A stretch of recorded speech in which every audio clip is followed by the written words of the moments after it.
జై శ్రీరామ్ అన్న.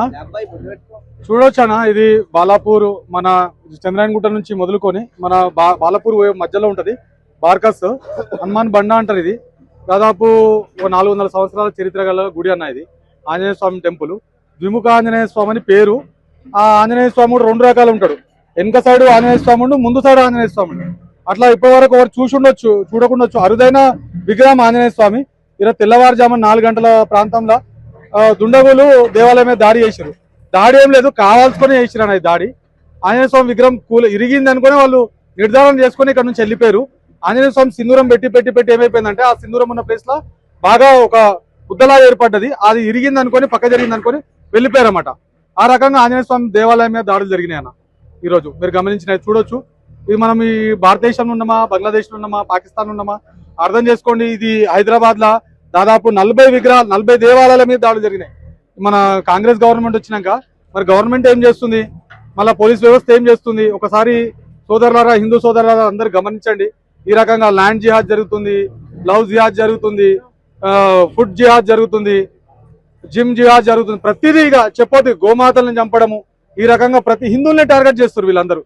హిందువులు దేశంలో మరి వీళ్ళ టార్గెట్ ఏంటంటే ఈ దేశాన్ని ఎన్నో ఏళ్ల నుంచి ప్రయత్నం చేస్తారు కానీ కాకుండా వస్తుంది. ఇక వీళ్ళ ప్రాంతం ఒక్కొక్కటి. ఇప్పుడు వీళ్ళ గవర్నమెంట్ ఉంది, మరి కాంగ్రెస్ గవర్నమెంట్ ఉంది. కాంగ్రెస్ గవర్నమెంట్ మరి గాజులు వేసుకుందా మరి ఏందో నాకు తెలియదు. మరి ఈ రోజు ఈ రకంగా దేవాలయాల మీద దాడులు జరుగుతుంది. అంటే ఇప్పుడు మన దేశం సెక్యులర్ దేశం, అన్నదమ్ముళ్ళకి అందరు కలిసిమెలిసి ఉండాలి అనే భావజాలంతో నడుస్తారు కదా. అవునన్నా. మరి ఈ ఇన్సిడెంట్స్ ని ఎట్లా చూడొచ్చు? సెక్యులర్ కానీ ఇవన్నీ ఎట్లా చూడొచ్చు? అదే అన్న, వాళ్ళు చేస్తే కరెక్ట్ ఉందన్న, మనం చేస్తే తప్పు వస్తుంది. లవ్ జిహాద్ ఇప్పుడు వాళ్ళు చేస్తారు. ఒక అమ్మాయిని మనోడు తీసుకోపోయింది అనుకో, వాడిని రోడ్డు మీద ఆపి అని ఈ చెంప పలగొట్టి మాట్లాడుతారు, నువ్వు ఎందుకు తీసుకోపోతున్నావురా అని. నార్మల్ గా ఓలా దాంట్లో ఎక్కించుకొని తీసుకోపోతే కూడా ఆ రకంగా ఇబ్బంది చేస్తారు. మరి మీరు దేవాలయం మీద దాడి చేసినప్పుడు ఎక్కడ పోయిందన్న మీ సోదర భావం? ఎక్కడ పోయింది? అందరు హిందూ ముస్లిం బాయ్ అంటారు. ఎక్కడ పోయింది? దాడి ఎందుకు చేసినావా? నువ్వు హిందూ ముస్లిం బాయ్ అన్నప్పుడు దాడి ఎందుకు చేసినావు? 80% హిందువులు ఉండరు కదా దేశంలో హిందువులు ఉన్నప్పుడు దేవాలయాల మీద దాడులు ఎందుకు జరుగుతాయి? అంటే మీ సిద్ధాంతం ఒకటే, ఈ దేవాలయాల్ని దాడి చేయాలి, కాఫీర్లు అంటే హిందూ కాఫీర్ని చంపాలి, ఈ దేశం మొత్తం ఆక్యుపై చేయాలి. అప్పుడు ఛత్రపతి శివాజీ మహారాజ్ కూడా ఇదే రకంగా ఫైట్ చేసిండు. ఆయన ఎవరికి వ్యతిరేకంగా లేకుండే దేవాలయాలను కూలుస్తుండు, మన హిందువుల్ని చంపుతున్నారు అన్నప్పుడు ఛత్రపతి శివాజీ వచ్చి హిందువులందరినీ కాపాడి దేవాలయందరినీ కాపాడుకుంటూ వచ్చిండు. ఈ రోజు కాంగ్రెస్ గవర్నమెంట్ కూడా అదే అయిపోయింది. కాంగ్రెస్ కూడా మన రేవంత్ ఉద్దీన్ అని పేరు పెట్టుకుండు. అది చాలా కరెక్ట్ పేరు నీకు. ఎందుకంటే 40 దేవాలయాల మీద విగ్రహాల మీద దాడులు జరిగినాయి. ఎంత ఘోరాతి ఘోరంగా దేవాలయాల మీద మూత్రం పోస్తున్నారు, దేవాలయాల మీద మీద అమ్మవారి విగ్రహాలని దంతుండు. ఈ రోజు మన బార్కస్ దేవాలయం లోపల ఆంజనేయ స్వామి విగ్రహం మీద కూడా దాడి చేశారు. ఇదేనా సోదరభావం? ఎక్కడ లేదన్నా. హిందువు మాత్రమే ఉంటుంది అన్న ఈ సోదరభావం. హిందువులు అందరూ ఏమంటారు అంటే అందరూ బాయి అంటారు. అలా ఏ దేవాలయాన్ని, వాళ్ళ సంబంధించిన దేవాలయాన్ని, మదర్సాలని అందరినీ వాళ్ళు మనోళ్ళు భక్తితో మొక్తారన్న. ఇటువంటి పవిత్రం అవమానించే పని మాత్రం చేయరు హిందువులు. ఇది పరిస్థితి అన్న. అంటే మన హిందూస్ అంటే వాళ్ళ అంటే చెప్తారు. మన హిందూ ధర్మం ఏం చెప్తారంటే అందరినీ ధర్మంగా చూడాలి, లేకపోతే మన టెంపుల్స్ కానీ వాళ్ళదైనా సరే మతాన్ని గౌరవించాలి అనేది మన దాంట్లో చెప్తారు. మరి వీళ్ళ దాంట్లో ఎట్లుంటది అసలు మతం? అది ఇప్పుడు మీకు కనిపిస్తూనే ఉందన్న, చెప్పాల్సిన అవసరం ఏం లేదు. ఇవన్నీ వాళ్ళు కరెక్ట్ నిజంగా బోధిస్తే లవ్ జిహాద్ జరగదు. వాళ్ళ మతంలో ఉన్న వాళ్ళనే వాళ్ళు చేసుకోవాలి. ల్యాండ్ జిహాద్ జరగదు. ఇప్పుడు గోమాత ఆవులు మేము పవిత్రంగా పూజిస్తాం. హిందువులు ఆవుని పూజిస్తారు. మరి మీకు మా మీద సోదరభావం ఉంటే మరి ఆవులు ఎందుకు కట్ చేస్తున్నారబ్బా మీరు? మరి నీకు ఇంత ఉంటే దేవాలయం మీద దాడులు ఎందుకు చేస్తున్నారన్నా మీరు? వాళ్ళకు ఇటువంటివి ఏం లేవన్నా. వాళ్ళ మదర్సాల నేర్పిస్తురన్నా.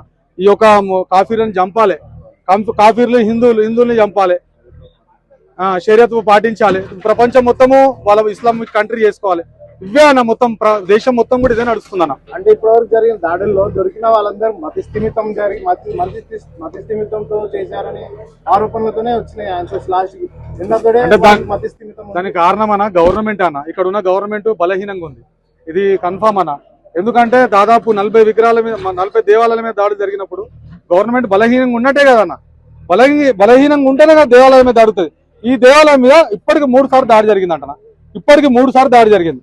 మరి మీరు బలంగా ఉంటే ఈ రోజు కాంగ్రెస్ గవర్నమెంట్ ఉన్నప్పుడు దోషులు పట్టుకోవాలి కదా. వాళ్ళకి మతి స్థిమితం లేదని సర్టిఫికేట్ ఎట్లా ఇస్తాం?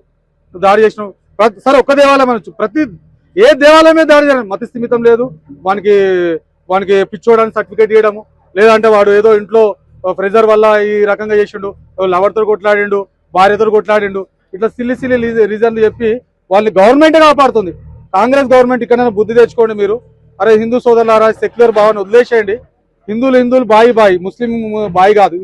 అర్థం చేసుకోండి. ఇప్పటికైనా మీరు అర్థం చేసుకోకపోతే మేము రక్షించేటోడు ఓడలేడు. హిందువులు అందరూ కలిసికట్టు లేకపోతే దేశం నాశనం అయిపోతుంది. ఈ దేశం మొత్తం అది అయిపోతుంది. బంగ్లాదేశ్ లాగా కానీ అవును, బంగ్లాదేశ్ లో చూసిరు, చిన్న ఆడ మహిళల్ని చంపుతురు, మన దేవాలయాల మీద దాడులు జరుగుతురు. బంగ్లాదేశ్ కి భారతదేశానికి ఏం తేడా అండి? హైదరాబాద్ అదే అయింది కదా.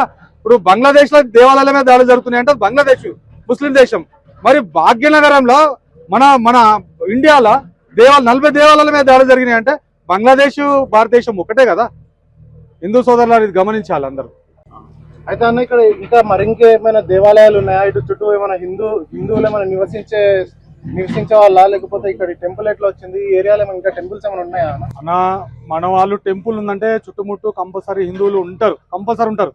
ఇక్కడ దాదాపు 40 సంవత్సరాల క్రింద ఇక్కడ హిందువులు ఉండే. వీళ్ళ బాధతోటి ఇక్కడ బార్కస్, ఇక్కడ చంద్రాయణగుట్ట ఇవన్నీ ఉండడం వల్ల ముస్లింలందరూ ప్రాబల్యం ఎక్కువ ఉండడం వల్ల ఇక్కడ నుంచి వాళ్ళ ఆస్తులు అన్ని అమ్ముకొని లాస్ట్ చివరికి దేవాలయం మిగిలింది. చంద్రాయణగుట్ట అంటాం కదా, అది చంద్రాయణగుట్ట కాదండి, చెన్నకేశ్వర స్వామి గుడి. చాలా పురాతనమైన గుడి అది.